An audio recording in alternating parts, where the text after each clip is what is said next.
When a person listens to a lecture or to a video, automatically he listens to only half and understand the quarter and comments double.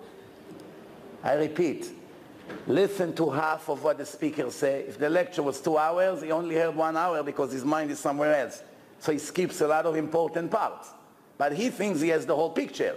From what he heard, people are not so brilliant today with all the nonsense in the world. From what he heard, which is already half, he understood half. So now he only knows a quarter from the whole picture. And now in the internet, all day, WhatsApp, murdering people. He doesn't know all the details. Why don't you go and clarify? Why don't you go and ask? Everything can be clarified today. You say this, you didn't say that, why did you say this, who did you mean? You can talk to people.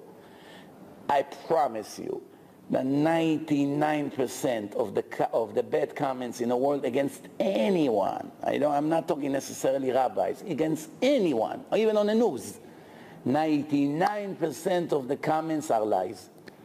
They're based on false information. 99%. If 1% of the comments are accurate, I'm going to be very, very surprised. How do I know? For myself. Sometimes people send me what this guy say, this woman say. I read and I smile, say, wow, what did I say? And look how they twisted it completely to the opposite. The opposite. One example was right here. The Lubavitcher Rebbe, they wrote against me that I disrespected him and wrote bad things about him.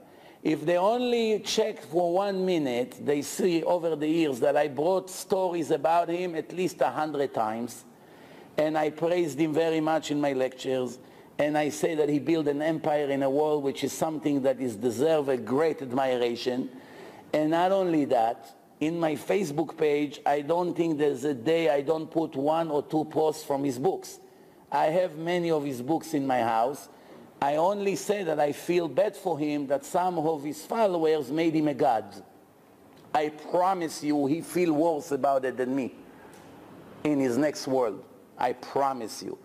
There's no question in my mind. No holy rabbi would like people to make him into a god or into something that he wasn't.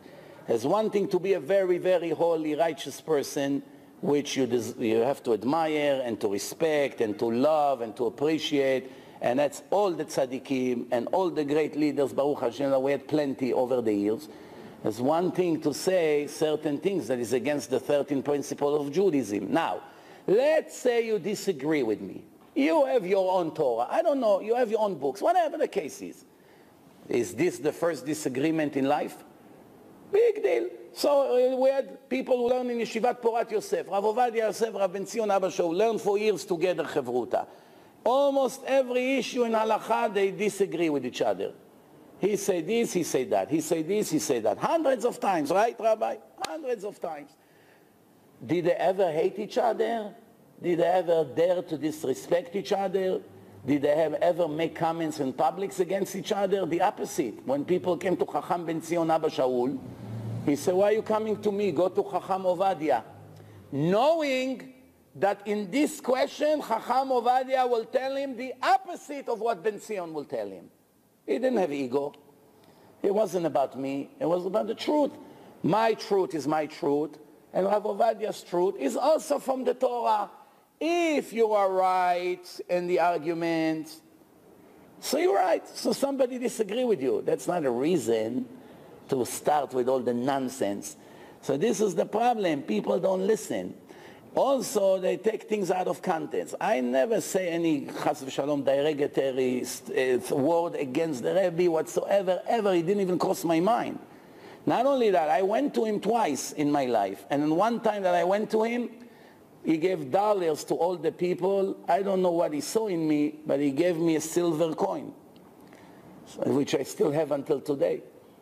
And someone offered me more than $3,000 for it, a Chabadnik, when he heard it. And I still kept it. So if I disrespected the Rebbe or I didn't think it's important enough, I would make the $3,500, no? Right? If you hold something that somebody that you disrespect, you have it in your hand, what do you need it for? So the opposite, the fact that I still kept it in my wallet all these years, so many years, obviously it means something, no?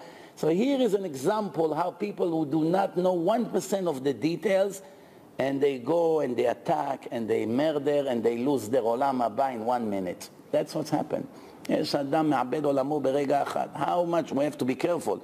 People still does not digest the power of the internet and how much damage it can make to families and to people. They have no idea. ממש, they have no idea. You understand? So at the same video, I was also speaking about Breslev. What did I speak about?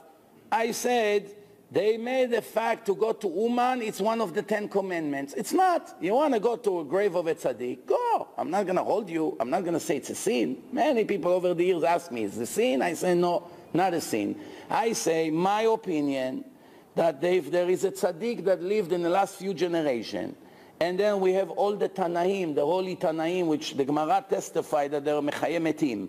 If we had Rabbi Akiva and Rabbi Shimon Bar Yochai and Chana and Shivat Banea and all the prophets, people that spoke to Hashem directly, are buried in Israel, hundreds of them. They're right next to you.